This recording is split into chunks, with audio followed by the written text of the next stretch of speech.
하겠습니다. 우리 인생을 영위하면서 참 필요한 것이 여러 가지가 있습니다. 건강도 필요하고 물질도 필요하고 또 좋은 사람과의 만남도 필요한데, 이런 위기 가운데 꼭 필요한 게 한 가지 있습니다. 그게 뭐냐면 반전입니다. 같이 하십시다. 반전. 역전 드라마지요. 이 반전을 통해서 삶의 희망도 갖는 거고, 다른 사람에게 희망도 주고, 내 인생이 은혜로 되는구나 이거 알고 겸손도 해지는 거고, 반전입니다. 지금 우리 사회는 굉장한 위기를 맞이하고 있습니다. 메르스라는 병 앞에 떨고 있고, 지금 동성애 문제로 인해서 국론이 분열되고 있고, 경기 하락으로 어쩌지를 못하고, 이를 뒷받쳐야 할 교회들은 힘을 잃어가고 있습니다. 정말 우리 사회에 꼭 필요한 게 반전, 그것도 대반전 아닌가 생각합니다. 저는 지난 한 주 기도하면서 이런 생각했습니다.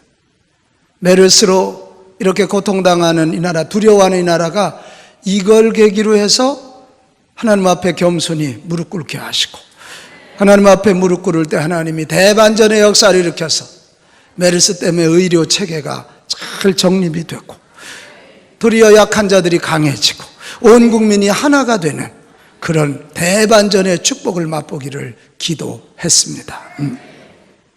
오늘 우리가 읽은 성경에 보면 대반전의 드라마가 나옵니다. 오늘 성경에 보면 예수님의 기적이 35가지가 나오거든요. 그 중에 첫 번째 기적이 오늘 본문에 나오는 기적입니다. 빌립과 나다나엘을 제자 삼으시고 이틀 후에 가나라고 하는 혼인잔치에 어머니 마리아와 함께 예수님이 가셨습니다. 제자들 몇과 함께. 그런데 이 혼인잔치, 결혼식 집이에요. 어제 결혼하고 저기 와 있는 부부도 있지만, 결혼식 예배와 함께 중요한 게 잔치 아닙니까? 근데 이 잔치하는 집이 세상에 지나가다가 포도주가 떨어졌습니다. 포도주가 우리나라야 물이 좋으니까 안 먹으면 되지만, 그 나라는 물이 좋은 나라가 아닙니다. 정말 이 포도주가 흥을 돋구는 것이기도 하지만 음료입니다. 근데 그게 떨어졌어요. 난리가 났습니다. 큰일 났습니다. 바깥에서는 자꾸 포도주 가져오라고 소리 지릅니다. 근데 안에는 포도주 독에 바닥이 보였습니다. 이때 예수님의 어머니 마리아가 예수님한테 옵니다. 예수님, 포도주가 떨어졌습니다. 예수님 하시는 말씀이 무슨 말씀인지 알잖아요. 어머니, 아직 제 때가 안 됐습니다. 아직 내가 메시아로 공생애를 시작할 때가 안 됐습니다. 아직 제가 능력을 발휘할 때가 안 됐습니다. 아직 제 때가 아닙니다. 그러나 마리아는 물러서지 아니하고 거기 있는 하인들에게 이분이 시키는 대로 해라, 이분이 하라는 대로 해라. 그러고는 마리아는 갑니다. 그때 우리 예수님의 어머니 마리아의 그 믿음에 감동해서 결국 기적을 베푸기로 맘먹고 하인들에게 돌 항아리가 몇 개 있는가? 6개 있습니다. 여기에다 갖다 물을 채우라. 그랬더니 하인들이 아구까지 채웠답니다. 그러면서 예수님 명령하시면 이 물을 떠다가 잔치상에 내놔라. 근데 그걸 떠갖고, 내 생각에는 물 갖다 벗을 때는 포도주 안 됐을 것 같습니다. 들고 가는 도중에 포도주로 바뀌어서 그걸 갖다 내놨더니 연회장이라 그러면 어떤 쇼로 말하면 사회자입니다. 그 잔치를 이끌어가는 사회자가 한번 먹어보더니 너무 맛있으니까 신랑을 부릅니다. 아니, 자네 집은 어떤 일이야? 다른 집은 맛있는 거 내놓고 나중에는 물 좀 탄 거 내놓는데, 자네 집은 갈수록 더 맛있는 포도주가 나오네. 그러니 지금 이 사회자가 기분이 너무 좋잖아요. 오늘 여러분 너무 기분 좋게 왔어도 내가 막 우울하고 짜증내면 이 예배 안 될 거거든요. 근데 막 내가 너무 기분 좋으면 슬프게 왔다가도 기분 좋아져요. 이게 오늘 사회자가 막 기분이 좋아가지고 이 신랑집은 진짜 손님 대접할 줄 안다고 박수를 쳐주자고 그러면 잔치가 얼마나 흥이 났겠습니까? 오늘 얘기가 바로 그 얘기입니다. 포도주가 모자랐던 데가 차고 넘치게 됐고, 물이 포도주로 바뀌는 대반전, 엄청 욕먹을 수 있는 상황에서 엄청 칭찬받는 대반전의 드라마, 이것이 오늘 성경의 이야기입니다. 오늘 우리 사회에, 우리 가정에, 한국교회에 이런 대반전이 필요한데, 그래서 제가 이 본문을 읽으면서 하나님, 맞아요. 이 대반전이 이 민족 가운데도, 이 한국교회 가운데도, 우리 성도들의 삶, 우리 교회 가운데도 일어나게 도와주시옵소서. 그러면서 성경을 내가 깊이 봤습니다.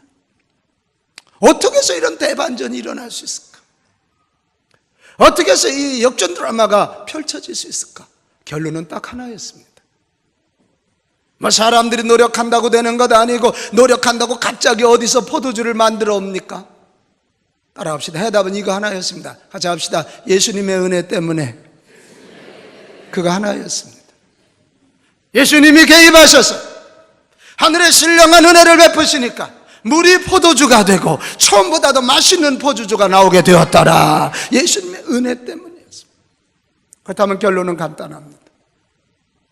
하나님, 내 가정, 나에게, 우리 교회, 이 민족 가운데 대반전의 드라마가 있기 위해서는 하나님의 은혜를 주옵소서. 은혜는 뭡니까? 거저주는 선물이에요. 하나님의 은혜가 임하면, 하나님의 능력이 임하면 얼마든지 대반전의 역사는 일어난다. 이것입니다. 여러분, 성경 이야기는 사실은 대반전의 스토리입니다. 처음부터 끝까지 한번 가만히 보세요. 요셉 어떻습니까? 형님들이여 인신매매를 당하지 않습니까? 가서 열심히 일 잘하고 멋있다는 제목으로 사모님한테 유혹을 당해서 그걸 뿌리칠 때 감옥 갔습니다. 감옥 가서 술 맡은 관원장 꿈을 풀어줘서 그를 복직시켰지만 그가 잊어먹었습니다. 배은망덕했습니다. 그러나, 같이 합시다. 그러나 이겁니다. 이거. 사람들은 다 잊어먹고 심지어 형들까지도 자기를 팔았지만, 그러나 하나님의 은혜가 그 삶에 개입하니 그가 국무총리가 되어서 애굽도 살렸고 유대도 살렸고 자기 가정도 살렸고 하나님의 구속의 역사도 이루어갔다. 이것입니다. 하나님의 은혜가 대답입니다. 오늘도 하나님의 은혜가 이 나라 대한민국 가운데 임하면 반전 드라마는 일어납니다. 일어날 것입니다. 일어납니다. 근데 이제 문제는 하나님이 거저주시는 선물이지만 은혜가 임할 통로가 있어야 되는 것 아닙니까? 채널이 필요합니다. 전기가 있다고 전기를 아무렇게나 끌어다 쓰면 죽습니다. 전기선이 있어야 됩니다. 그걸 통해 와야 됩니다. 전파가 여기 있지만 안테나를 세워서 그걸 잡아들여 채널이 필요합니다. 대반전을 위해서는 주님의 은혜가 필요하다. 주님의 은혜가 임하기 위해서는 채널이 필요한데, 오늘 이 본문이 주님의 은혜가 임하는 채널, 아주 중요한 두 가지를 보여줍니다. 하나는 마리아를 통해서 보여주는데, 그것이 뭐냐? 같이 합시다. 믿음. 믿음입니다. 많은 사람들은 예수님을 마리아의 아들, 목수 요셉의 아들로 목수 이렇게 봤지만, 마리아만은 예수님에 대한 것이 달랐습니다. 왜? 자기가 아니까요. 요셉의 씨로 인하여 잉태된 아이가 아니라 성령으로 잉태된 구세주로 보내신, 그리스도로 보내신 하나님의 아들이시다. 이걸 분명히 알고 예수님을 아들이지만 구세주로 믿은 것입니다. 이 믿음입니다. 그러니까 포도주가 떨어지는 이 상황에서 포도주를 만들어 달라고, 당신은 구세주니까, 당신은 하나님의 아들이니까, 당신은 살아계신 전능자이시니까 당신은 포도주를 만들 수 있다고 믿었기 때문에 아들에게 찾아왔습니다. 그리고 아이들에게 명령했습니다. 5절에 너희에게 무슨 말씀을 하시든지 그대로 하라. 같이 합시다. 그대로 하라. 그러면 그분이 하실 거라는 거죠. 바로 이것입니다. 예수님은 당신을 구세주로 아는 자를 통해서, 예수님은 당신을 기적을 이룰 수 있는 능력자로 아는 자를 통해서 구원과 기적을 주시는 줄로 믿습니다. 믿음입니다. 정말 다행이지 않습니까? 학식을 보고, 우리의 인격을 보고, 우리의 재능을 보고 그것을 통로 삼아 우리에게 은혜를 주신다면 저부터도 당장 절망할 것입니다. 그러나 그게 학식 좀 떨어지고 미모 좀 떨어지고, 유 장로님 미모가 좀 떨어져도 왜 그것을 보고 하시는 것이 아니라 예수님을 구세주로 보는 믿음이 있는가? 예수님을 능력자로 볼 믿음이 있는가? 예수님이 기적을 주시는 분으로 믿는 믿음이 있는가? 그 믿음이 있으면 그 믿음이란 통로를 통해서 은혜를 주십니다. 오늘 성경에도 가만히 보면 예수님이 어떤 자인지를 너무 잘 드러내주고 있지 않습니까? 어떤 문제가 있어도 그 문제를 해결할 수 있는 능력자가 예수님. 같이 합시다. 예수님은 능력자이십니다. 할렐루야, 할렐루야. 능력자. 여러분, 예수님이 능력자. 그래서 어떤 문제도 해결할 수 있다는 걸 믿는 사람은 문제가 왔을 때 여러분 절망합니까? 문제 가운데 내 삶에 그분을 초청하면 풍랑이 일어났습니까? 능력자 예수님이 들어오면 평안으로 바뀔 것입니다. 부족의 문제가 생겼습니까? 예수님이 들어오면 풍요로 바뀌게 될 줄로 믿습니다. 또 오늘 성경에 보면 예수님은 처음보다 나중이 좋게 하시는 분이에요. 10절에 보면 말하되 사람마다 먼저 좋은 포도주를 내고 취한 후에 낮은 것을 내거늘 그대는 지금까지 좋은 포도주를 두었도다 하니라. 얼마나 맛있으면 이랬겠습니까? 자, 저는 이 말씀이 얼마나 감사한지 몰라요. 처음보다 나중을 좋게 하시는 예수님. 아멘. 이게 우리가 오늘 우리의 소망 아닙니까? 박경숙 권사님, 갈수록 건강해지는 복을 주시는 하나님, 처음보다 나중이 좋게 하시는, 첫 포도주보다 나중 포도주를 맛있게 하시는 주님이거든. 여러분, 우리 주님이 얼마든지 저와 여러분을 그렇게 만드실 수 있다고 하는 사실을 믿으시기 바랍니다. 그리고 그분이 내 삶 속에 들어오면 정말 처음보다 나중에 갈수록 좋아지는 역사가 나타날 것입니다. 저는 우리 상계교회를 뒤돌아보면 너무너무 감사합니다. 제가 2004년 이 교회 처음 부임했을 때의 상황을 생각하면 아찔합니다. 너무 분열되고 너무 아파하고 눈물 아니고는 예배를 못 드리는 상처투성이었던 교회가 이제 예수님을 높이고 예수님을 인정해드리고 예수님은 능력자시라고, 예수님은 처음보다 나중에 더 좋게 하실 분임을 인정하고 그분 중심을 하고 그분 말씀 따라 순종했더니 오늘의 한국교회를 그래도 섬길 수 있는 교회, 한국의 미래 100년을 걱정하고 사람 키우는 교회가 된 것 감사합니다. 또 오늘 성경에 보면 예수님은 무가치한 것을 가치 있는 것으로 바꾸실 수 있는 분입니다. 무가치한 물을 가치 있는 포도주로 바꿨습니다. 저는 이건요 제 고백입니다. 제 얘기입니다. 물 같은 저를 포도주 같은 저로 만들어주세요. 병약하게 태어난 접니다. 가난한 집에서 태어난 접니다. 중학교 2학년 때 아버지 돌아가서 집안 망한 접니다. 하나님 예수 믿고 예수님을 내 인생에 모실 때 하나님은 무가치한 저를 예수 믿고 구원받아 하나님 자녀 되게 하신 것도 감사한데, 목사가 되게 하신 것도 감사하고, 목사가 되게 하신 것도 감사한데 상계교회 담임 목사 되게 하셔서 한국교회를 선도하고 걱정하고 한국의 미래 100년을 준비하는 교회 목사로 사역하게 된 거 감사합니다. 오늘 성경에 물 항아리가 몇 개였다고요? 6항아리. 이게 의미 있는 숫자입니다.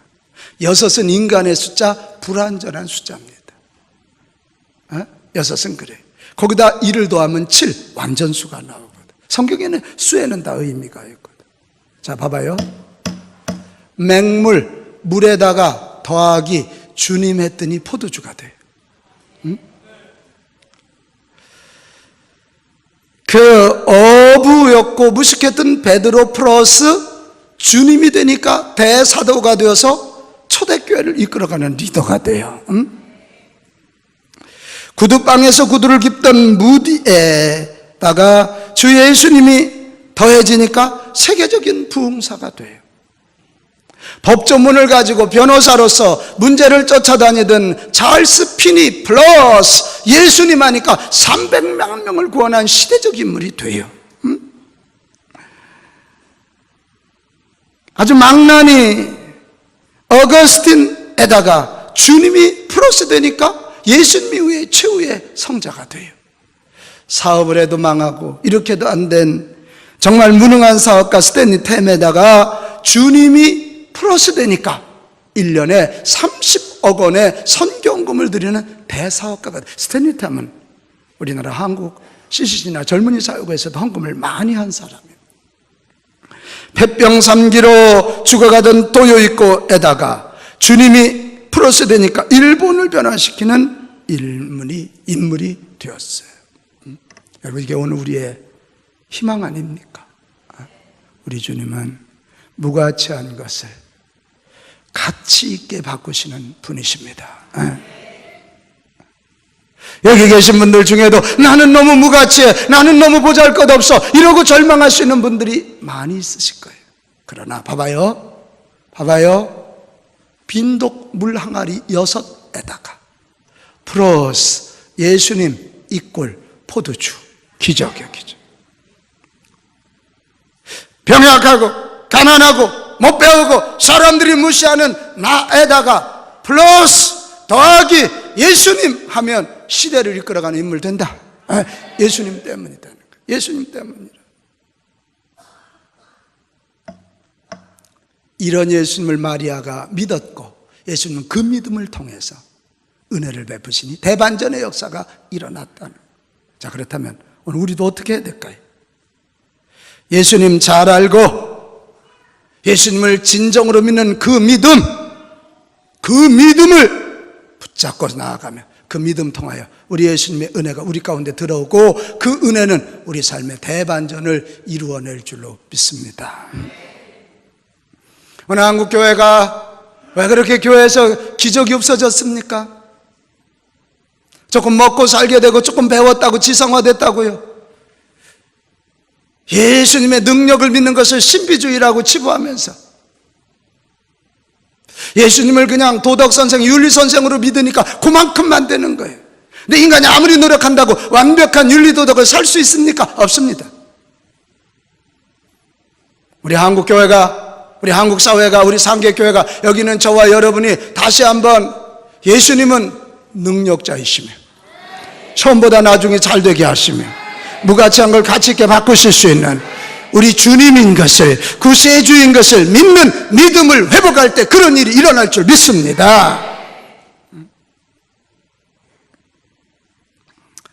미국의 어느 작은 마을에 해리라는 어린아이가 살고 있었습니다. 이 아이가 다니는 교회는 작은 교회였습니다. 그런데 그냥 주일학교 선생님이 얼마나 잘했는지 어린아이들이 많이 모였습니다. 방이 너무 좁았습니다. 그래서 해리가 날마다 기도했습니다. 하나님, 우리에게 큰 교실을 주세요. 큰 교실을 주세요.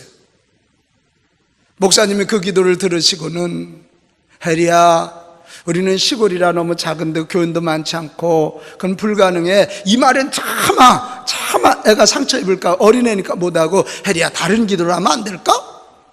그때 해리가 그랬다는 거 아닙니까? 목사님, 하나님께서는 제 기도를 반드시 들어주실 거예요. 하나님은 그것을 하실 수 있는 분이시니까요. 이렇게 돼요. 그래놓고 그날부터 해리가요, 기도하고 기도에도 응답이 안 오니까 편지를 쓰기 시작했어요. 그러니까 어린아이를 못당하는 거예요. 하나님, 우리 큰 교실 주세요. 하나님 그렇게 하시는 분이야. 매일마다 편지를 썼는데 불행하게도 이 아이가 병에 걸려서 10살에 죽습니다. 그때까지 큰 교실이 마련되지 않습니다. 그러면 해리의 기도는 땅에 떨어졌습니까? 그 아이 장사를 치르고 난 다음에 어머니가 해리의 방을 정리하는데 이만큼 편지다발이 나왔습니다. 편지를 읽어보니까, 하나님, 우리 교회 아동부 큰 교실을 좀 주세요. 간절한 편지. 어머니가 그걸 읽다 너무너무 감동돼서 울었어요. 그리고 그 편지를 들고 목사님한테 갔어요. 목사님한테 줬더니 목사님도 그거 읽다 울고 전 교인들에게 그거 읽어주니까 어른들이 막 마음에 찔림이 왔어요. 세상에 이 어린 것 10살도 안 된 아이가 이 편지를 쓰고 이렇게 죽어가다니. 그리고 누가 시켜서가 아닌데 교인들이 여기저기서 헌금해서 큰 교실 하나 마련해 주기도 했습니다. 근데 이 이야기가요, 거기서 끝나지 않아요. 이 아이가 미국 뉴스, 매스컴에다서 뉴스에 퍼지기 시작했습니다. 전국에 있는 사람, 미국 이 도네이션 기부하는 사람들, 스케일 큰 사람들은 크거든요. 그리고 이게 감동이 와가지고 이 미국 사람들이 이 기부를 하기 시작하는데, 얼마나 돈이 많이 모여졌는데 그 돈을 가지고 한 교실을 만들고도 남아서 만든 대학이 하나 생겼습니다. 그 대학이 그 유명한 템플 유니버시티입니다. 하나님은 그것을 하실 수 있다는 어린아이의 믿음을, 그 믿음은 땅에 떨어지지 않고 결국 템플 유니버시티를 만들어내요. 위대한 열매를 만들어냈습니다. 여러분, 하나님의 은혜가 임해야 대반전이 있는데 그 은혜는 믿음을 통해서 주어집니다. 예수님에 대한 온전한 믿음 가지고 여러분 삶의 현장에서도 그 믿음 통하여 주의 은혜가 흐르기를 축복합니다. 그 다음에 또 하나의 채널은, 통로는 순종입니다. 오늘 7절 8절 보면 하인들이 항아리를 물에 채우라 하니까 아기까지 채웠습니다. 떠다 주라 그러니까 떠다 주는 순종이 있었습니다. 여러분, 이들이 아구까지 채웠다는 건요, 온전한 순종을 했다는 거예요. 퍼다 주기까지 했다는 건 끝까지 순종했다는 거예요. 그럴 때 기적이 일어나요. 여러분, 순종은 하나님의 기적이 일어나게 하는 통로이고, 순종은 하나님의 은혜를 완성케 하는 통로인 줄 믿으시기 바랍니다. 오늘 우리가 이 순종 이런 얘기하는 시대는 아닙니다. 이 시대는 순종 그러면 별로 좋아하지 않습니다. 그래도 뭔가 우리가 배운 사람인데 잘 따지고 들어야지, 잘 분석해야지, 이게 훨씬 이 시대의 언어에 맞습니다. 그런데 여러분, 성경은 끝까지 순종을 가르칩니다. 순종하는 자를 통해서 은혜를 주시고, 순종하는 자를 통해서 기적을 일으켜 주신다, 이것입니다. 여러분, 순종은 누가 할 수 있는 겁니까? 이것을 우리가 잘 이해하면 왜 순종하는 자를 통해서 은혜 주시는지가 나옵니다. 여러분, 순종은 절대로 나에 대해서 절망하지 않고는 순종하지 못합니다. 우리가 물에 빠진 사람도요, 허우적거릴 때 건져내면 큰일 난답니다. 허우적거릴 때 그 사람 건져내기 위해서 들어갔다가는 큰일 나요. 물론 뭐 줄을 로프를 던지든지 막대기를 해주면 가능하지만, 허우적거린 자 건져낸다고 들어갔다는 그이가 아직 힘이 남았기 때문에 꽉 붙잡고 안 놔주면 같이 죽는 겁니다. 그러나 힘이 쭉 빠질 때 그때 들어가면 축 처져 있기 때문에 끌고 나올 수가 있는 거예요. 누가 순종하냐 이거예요. 나로서는 안 되는구나, 세상의 지식으로는 안 되는구나, 오직 하나님만으로 되는구나, 이걸 아는 자들만이 순종합니다. 내 경험, 세상의 가치체계가 아니라 하나님의 약속의 말씀에 의하여 세상이 움직여지는구나, 이 하나님의 약속의 말씀을 온전히 믿는 사람들만이 할 수 있는 게 순종이다, 이게 순종. 아멘.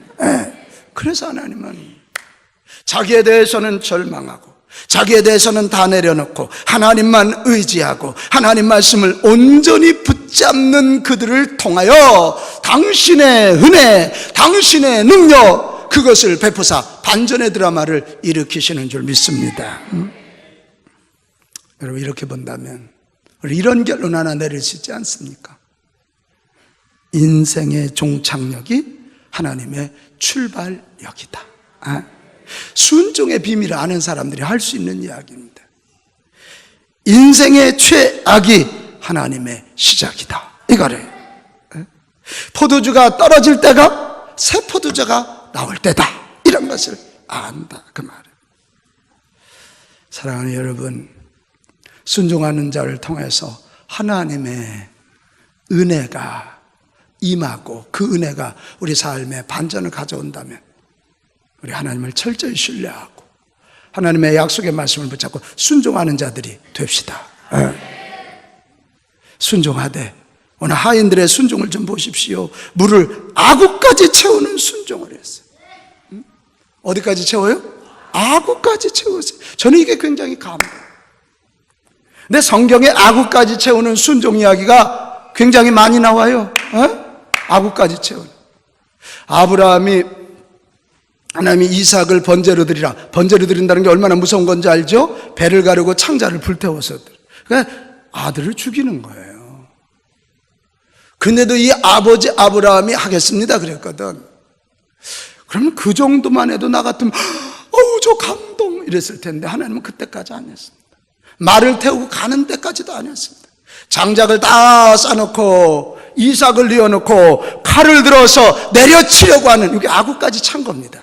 그때 하나님께서 급하게 아브라함아 아브라함아 네가 내 독자보다도 나를 더 사랑하는 줄 알았도다. 그리고 이삭을 살려주고 하나님이 양을 준비하시고 그때부터 아브라함에게 약속한 복들이 현실이 되게 하신 줄 믿습니다. 나만 장군 문둥병 걸렸을 때 엘리사가 뭐라 그럽니까? 요단강에 가서 7번 잠그라. 자, 요단강에 한 번 들어가도 안 났습니다. 2번도 안 났습니다. 졸음만 옵니다. 3번도 안 났습니다. 4번도 안 났습니다. 5번도, 6번도. 얼마나 중간중간 포기하고 싶은 게 많게. 마지막 7번까지 푹 들어갔다 나왔더니 그 살이 어린아이같이 휘어졌더라. 이게 아구까지 차는 순종.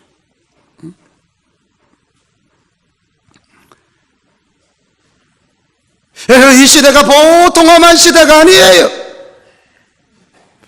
하나님의 정말 큰 은혜가 임해야 될 텐데 하나님의 큰 은혜가 임하기 원하면 우리 순종하되 아구까지 차는 순종합시다. 아구까지 차는 순종. 예배를 드려도 아구까지 차는 예배를 드리는 거예요. 갈수록 사람들은 그냥 주일날 예배 한번, 그러지 말고 정말 한번 여러분 인생에 대위기가 왔거든. 한번 내가 예배를 드려도 아구까지 찬 예배, 새벽 예배까지 한번 내가 드려보겠다라고 작정하고 먼저 예배하고 말씀 듣고 기도할 때 물이 포도주 되는 역사 나타날 것입니다. 제가 이런 간증 하나 들은 적이 있습니다. 한 사람이 미국 유학을 갔습니다. 떠날 때야 많은 사람들이 헌금도 해주고 이래가지고 신학대학을 갔는데 한 학기를 마쳤습니다. 마치고 나서 보니까 자기 손에 $1,000밖에 남지 않았어요. 근데 다음 학기 $5,000 이상 등록비를 내야 되는데 $1,000밖에 없습니다. 그래서 막 하나님께 기도했습니다. 하나님, $4,000를 채워 주옵소서. 간절히 기도하는데 이게 웬일입니까? 하나님의 응답이 뭐냐면 너 그 $1,000 불우한 이웃을 도와주라. 응답이 그렇게 왔다는 거예요. 너무 어이가 없지 않습니까? 돈 달랬더니 돈 내래. 그래가지고 막 따지고들, 아유 하나님 이게 무슨 얘기입니까? 그래 그냥 뺏어 먹을 게 없어서 가난한 신학생 돈을 뺏어 먹습니까? 아마 하나님한테 막 정말 데모하듯 기도를 하는데 기도하다가 순간 그 마음이 생기더래요. 어차피 내가 $1,000 갖고 등록 못하는데, 응? 하나님이 구제하는데 쓰라 그랬으면 쓰면 하나님이 책임지시지 않겠나? 그래가지고 구제헌금을 했대요. 그래 구제헌금을 해서 이제 기다린 거예요. 아이고 누가 $5,000 가져오나? 근데 안 가져오더래. 안 가져오더래. 얼마나 조급했겠습니까? 근데 $1,000를 구제헌금을 하고 난 다음에 그때부터 자기가 달라지는 모습이 보여요. 어차피 돈이 없어. 어차피 내가 노력해서 될 일이 아니다. 그래서 그때부터 하나님만 의지하고 하나님께 집중하는 삶의 태도가 생기면서 그 마음에 평안이 오고 담대함이 오고 믿음이 오기 시작하더래요. 그분이 마지막 결론은 이겁니다. $5,000는 물론 제가 유학을 잘하고 지금은 한국교회에서도 이름 있다고 하는 어느 교회, 내가 담임 목사로서 이제는 나누어주고 섬기는 교회 목사가 되었습니다. 하나님은 $1,000 아구까지 채우는 그 사랑에 그 이웃에게 구제하도록 그 마중물로 쓰게 하시고 $10,000, 10만 달러 이상을 하나님이 허락하셔서 결국 대학도 졸업하고 사역의 길을 가게 하셨다는 그런 얘기. 여러분에게 순종의 비밀입니다. 순종의 사람은 다른 논리가 눈에 들어오지 않는 사람입니다. 자신의 갈망이 먼저 들어오거나 처절한 절망도 먼저 들어오지 않습니다. 오직 하나님의 말씀만이, 하나님의 음성만이, 하나님을 의지하는 믿음만이 먼저 들어오는 사람입니다. 그래서 순종합니다. 순종합니다. 독립적이고 자율적인 삶을 강조하는 사회에서 자란 우리들에게 이 순종이란 말이 너무나 생소하고 때로 힘들 수도 있고 고통스러울 수 있습니다. 그러나 존 비비어는 순종이라는 책에서 이런 말을 했습니다. 주님의 날개 아래 은밀한 처소가 있는데 그 날개 아래 자유와 공급과 보호가 있다는. 같이 합시다. 자유, 공급, 보호. 근데 많은 사람들이 이 자유와 공급과 보호를 누리지 못한대. 그 이유는 순종하지 않게. 날개 밑으로 들어가. 그럼 들어가면 되는데 들어가면 죽을 것 같으니까 안 가는 거예요. 순종하면 그 순종을 통해서 하나님의 만문이 열리고 그때 하나님은 우리 속에 들어오셔서 일하기 시작하시면 그 은혜지요. 그 은혜가 임할 때 우리는 반전의 드라마를 분명 경험하게 될 줄로 믿습니다. 그렇습니다. 여러분, 정말 주님의 은혜가 임해야 반전 드라마가 펼쳐지는데 주님의 은혜가 임하는 채널은 믿음뿐만 아니라 아구까지 채우는 순종임을 꼭 기억하시기를 바랍니다. 사랑하는 여러분, 오늘 우리 사회 정말 대반전이 필요한 사회입니다. 그 시점입니다. 여러분 가정 어떠십니까? 한국교회 어떻습니까? 대반전이 필요한 때 아닙니까? 이 대반전은 주님의 은혜로 이루어진다 그랬는데 참 놀라운 약속이 있습니다. 고린도후서 6장 2절에 보면 이르시되 내가 은혜 베풀 때에 너에게 듣고 구원의 날에 너를 도왔다 하셨으니 보라. 같이 합시다. 지금은 은혜 받을 만한 때요. 지금은 구원의 날이로다. Now, 지금입니다. Now and here. 바로 지금 여기가 하나님 은혜 받을 만한 때고 은혜 받을 장소라고 성경에 약속하니 이 위기 때가 하나님의 은혜를 받을 때임을 기억하시기 바랍니다. 우리 하나님은 지금 여기가 은혜의 때인 걸 알고 하나님 앞에 믿음으로 나오고 순종으로 나오는 자에게 보혜사 성령님을 보내사 우리를 보호해 주시고 은혜를 주시고 가르치시고 인도하셔서 반전 드라마를 펼쳐 주시는 줄로 믿습니다. 이것을 믿는다면 크게 따라합시다. 절망하지 말자. 포기하지 말자. 여기 혹시 오늘 죽고 싶어서 이 자리에 온 사람이 있을지도 몰라요. 죽으려고 하는 그 용기 가지고 하나님 앞에 나와 믿음과 순종의 쌍나팔을 들고 한번 외쳐보면 자살이 살자로 바뀌는 대반전이 일어날 것입니다. 나는 우리 상계 가족들, 우리가 특별히 다른 안 믿는 이들보다 좋은 여건에 사는 거 아니에요. 그러나 나는 바라요. 이 어려울 때 주님의 은혜가 해답인 것을 우리가 알고 믿음과 순종의 쌍나팔을 부는 면에 있어서는 특별하기를 바랍니다. 남들이 절망할 때 우리는 믿음의 나팔을 부르십시다. 남들이 따지고 들 때 우리는 순종의 나팔을 부르십시다. 주님의 기적이 기다리고 있습니다. 그 기적이 대반전을 일으킵니다. 오늘 그 역사가 저와 여러분 삶 가운데 이 방송을 시청하고 청취하는 모든 이들에게 함께 하시기를 주님의 이름으로 축원합니다. 축원합니다.